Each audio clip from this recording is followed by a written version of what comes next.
Сәлем достар, мен сіздерге борщ пісіруді көрсетемін. Бұл бірақ тауық етімен болады.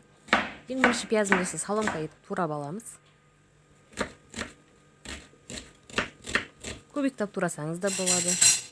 Тауықтың сан етін осылай бір қайнатып алғаннан кейін суын міндетті түрде төгеміз, және де жаңадан су құйып, қайтадан окорочканы 1 сағатқа пісіріп аламыз.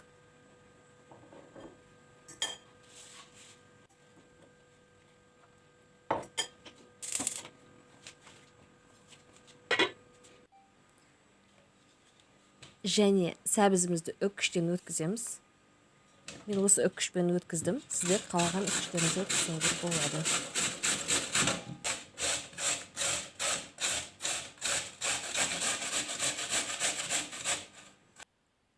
Және қызылшаны бірден үстінен өткізіп жібердім, себебі бірге оратын болғандықтан.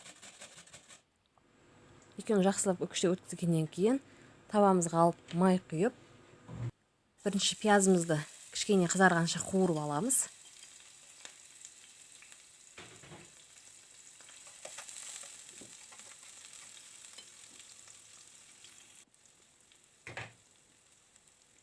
Аздап қызара бастаған кезде сәбіз бен қызылшаны салып, үстіне тұз, қара бұрыш салып, бетін жауып пісіреміз.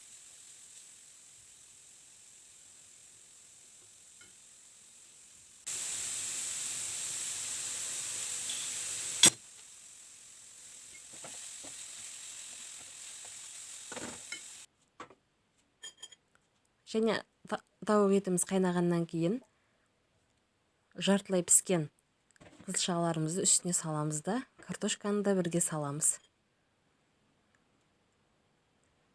Картошкамыз пісуге жақын қалған кезде үстіне капуста мен чеснокты саламыз, және қара бұрыш тұздарын бәрін татымына қарай қосамыз. Кем болып жатса, аздап уксус құямыз.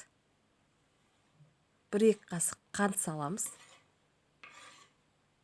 Дәмі өте керемет болып шығады. Сіздер үй жағдайында жасап көріңіздер. Сметана немесе майонезбен ұсынсаңыздар болады дастарханға. Достар, менің видеоларыма лайк басып, каналға тіркеліп кетуді ұмытпаңыздар. Сіздермен оңай әрі тез дайындалатын пайдалы тағамдармен үнемі бөлісіп отыратын боламын.